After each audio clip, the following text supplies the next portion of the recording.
As Amber mentioned, the weather not cutting a break for fire crews. The Gladiator Fire showing its violent nature today as crews on the front lines narrowly escape an unpredictable shift in the wind. Now, the fire is 15% contained. Nearly 14,000 acres have been lost. The fire's behavior has drastically changed over the past couple of days as those high winds have now calmed and the dry, hot conditions create an even more dangerous firefight. ABC 15's Angie Holdsworth is live on this one tonight. And Angie, a close call for those fire crews.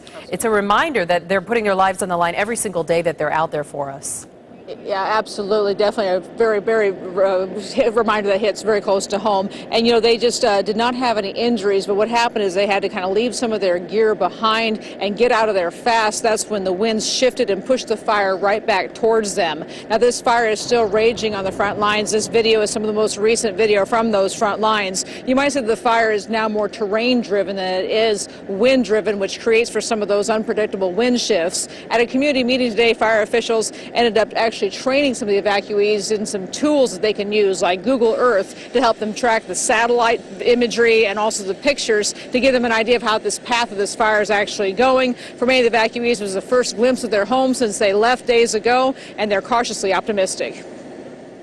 Obviously, when I closed the door and walked out, I didn't think I was ever going to see it again, and I'm kind of comfortable with that.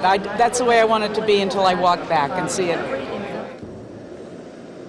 And firefighters were able to do some burnouts over the weekend, burning out some of that brush to kind of help them control the path of the fire. That's something they could not do during those high winds. And keep in mind, Katie, there are several structures and those communication towers that are very high risk right now. Yeah, and I also know that fire crews are pretty confident in this control line that was north of Crown King, that it was going to hold the fire off. Is there any indication about what level of containment or what they're looking for so that they can allow the evacuees then to go back to their homes?